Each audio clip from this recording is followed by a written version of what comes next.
On s'est rencontrés à Lisbonne, dans un jardin, avec une vue qui est assez belle, très belle même. Il y a, je ne sais pas combien d'années. 4.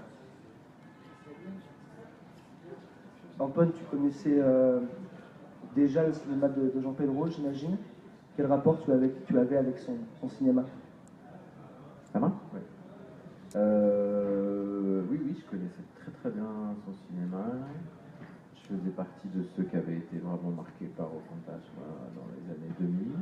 Au Fantasma, premier long métrage de Jean Pedro, qui est sorti en 2001, de mémoire. 2001, c'est sorti, ouais.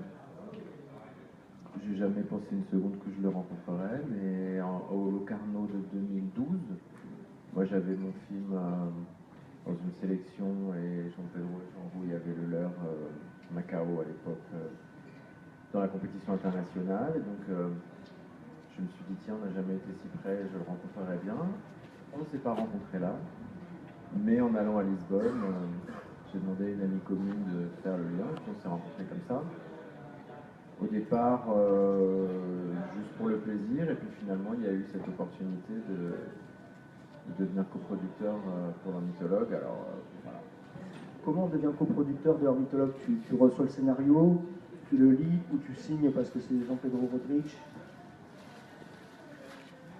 Les deux. Quand même.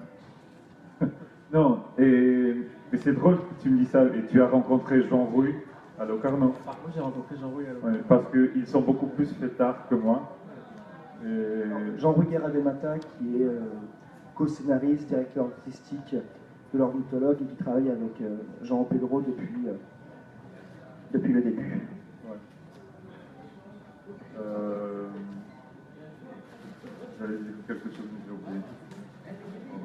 Comment une question plus large pour démarrer un petit peu sur l'ornithologue, d'où vient le film?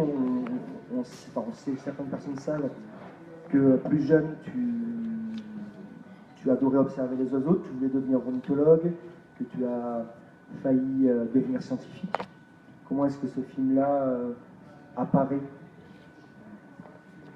Je me suis souvenu de ce que j'allais dire, non, parce qu'on parlait de la production, et ce film était compliqué, et heureusement pour moi c'était vraiment très important de finir ce film en France, après un tournage très violent au Portugal, et être ici, finir le montage son, le mixage,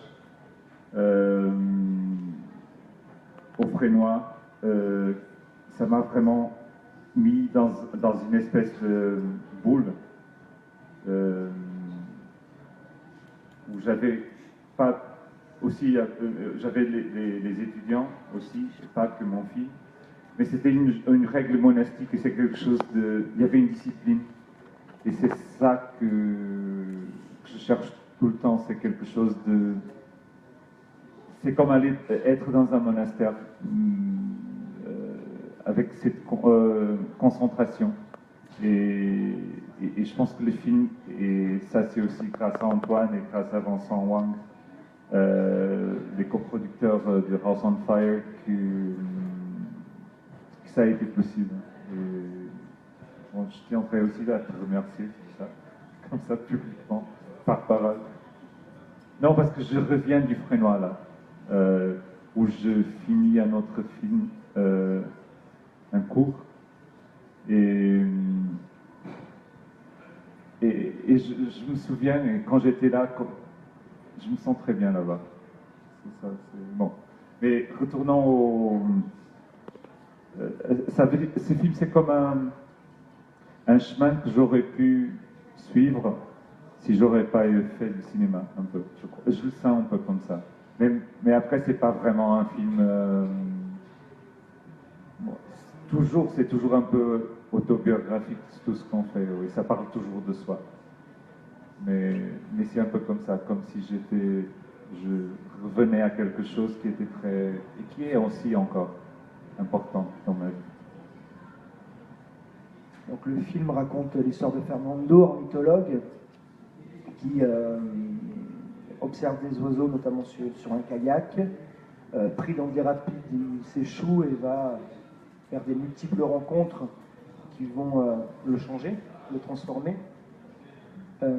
C'est aussi et surtout une relecture du mythe de Saint-Antoine, Saint-Antoine de Lisbonne. Est-ce que peut-être tu peux nous parler de Saint-Antoine, de son importance dans ton œuvre et de l'importance, enfin, de comment tu as adapté sa vie pour en faire aujourd'hui l'ornithologue? Ce film a été écrit en 2011 par moi et Jean-Louis Gardamate. On l'a écrit très très vite, genre en 3 semaines. J'ai jamais écrit un film aussi vite. La première version, je veux dire, qui a après pas mal changé. Mais je m'étais approché du mythe de Saint-Antoine dans un court-métrage que j'avais fait qui s'appelle Ma tante à Saint-Antoine, qui n'a rien à voir avec ce film. Mais comme tu as dit, Saint-Antoine est le patron, son patron de Lisbonne. Et ce film, c'est sur une fête, c'est le lendemain de la fête, le 13 juin, le 13 juin de l'anniversaire de sa mort. Et j'ai pensé que partir de cette idée du mythe, c'est comme une structure qui existe, qui préexiste, mais c'est aussi une structure qui est pas. C'est comme un roman, déjà. Une histoire, c'est la biographie qui existe, plusieurs biographies de Saint-Antoine, mais qui sont aussi fictionnelles parce qu'on ne sait pas vraiment c'est un saint qui a vécu né au XIIe siècle, mort au XIIIe siècle, et tout est un peu inventé. Et on s'est senti libre aussi à réinventer et à prendre des épisodes de sa vie.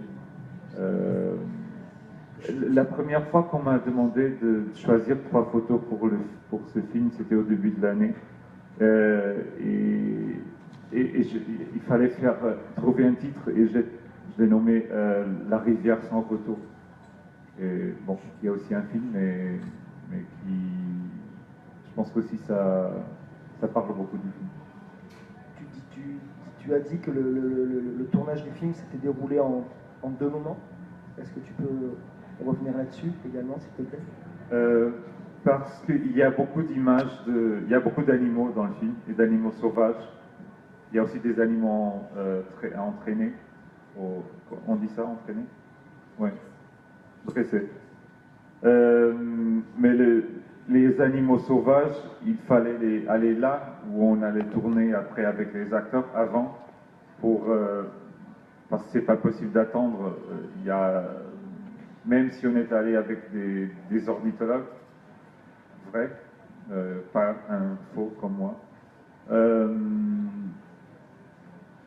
et ils savent plus ou moins où ils sont, où sont leurs nids. Ça a pris beaucoup de temps parce qu'on a filmé genre 30 heures d'animaux. Et ça c'était en 2014, pendant le printemps-été 2014. Et après je suis allé aux États-Unis, j'ai eu une bourse de Harvard au Radcliffe Institute, et pendant cette année où j'étais là, j'ai choisi tous les morceaux qui m'intéressaient, et j'ai refiguré, reconstruit les scénarios à partir des images que j'avais déjà prises.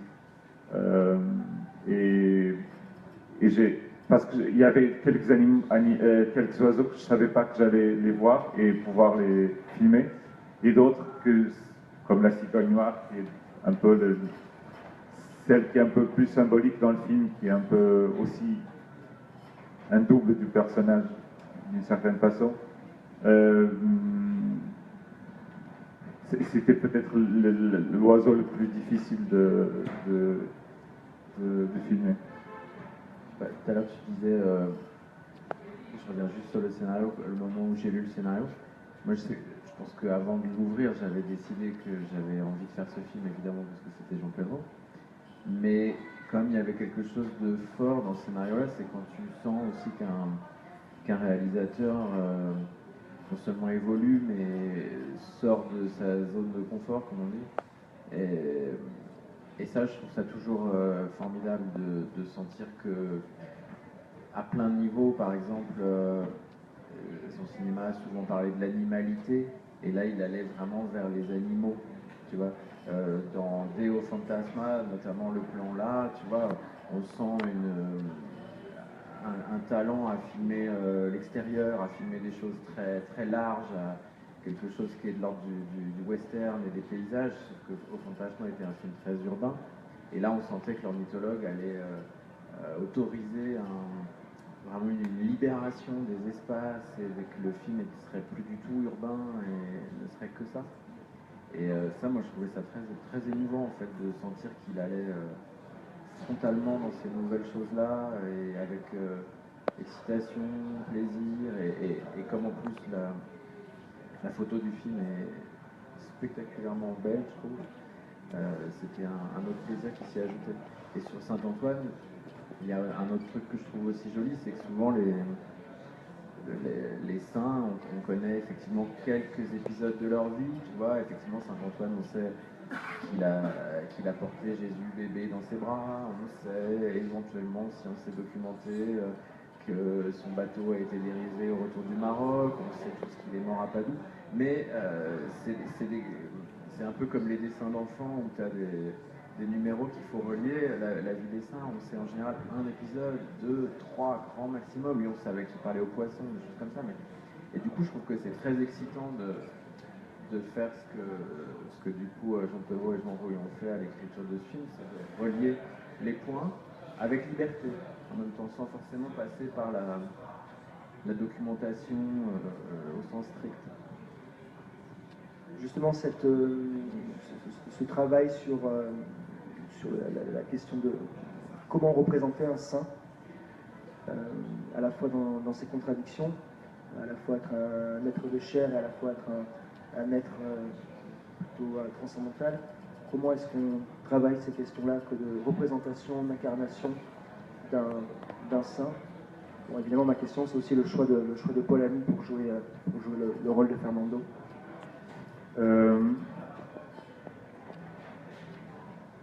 Moi, je ne trouvais pas un acteur au Portugal pour jouer le film, pour jouer le rôle principal du film.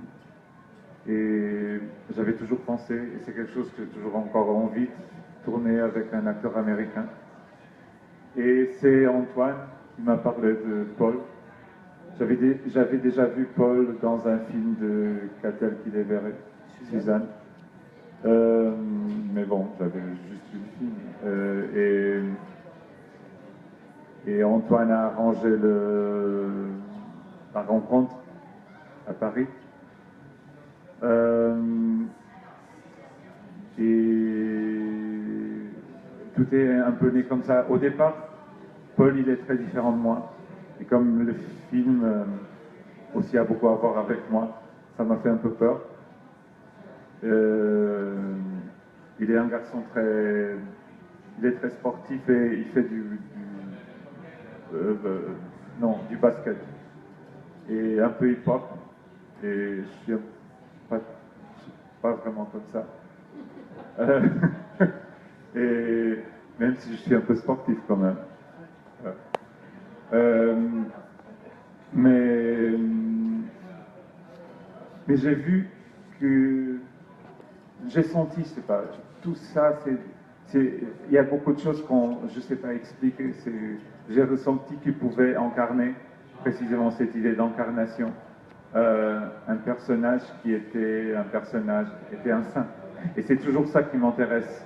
Parce que en retournant à Saint-Antoine, je ne suis pas religieux, je n'ai pas eu une éducation religieuse, mais je suis arrivé à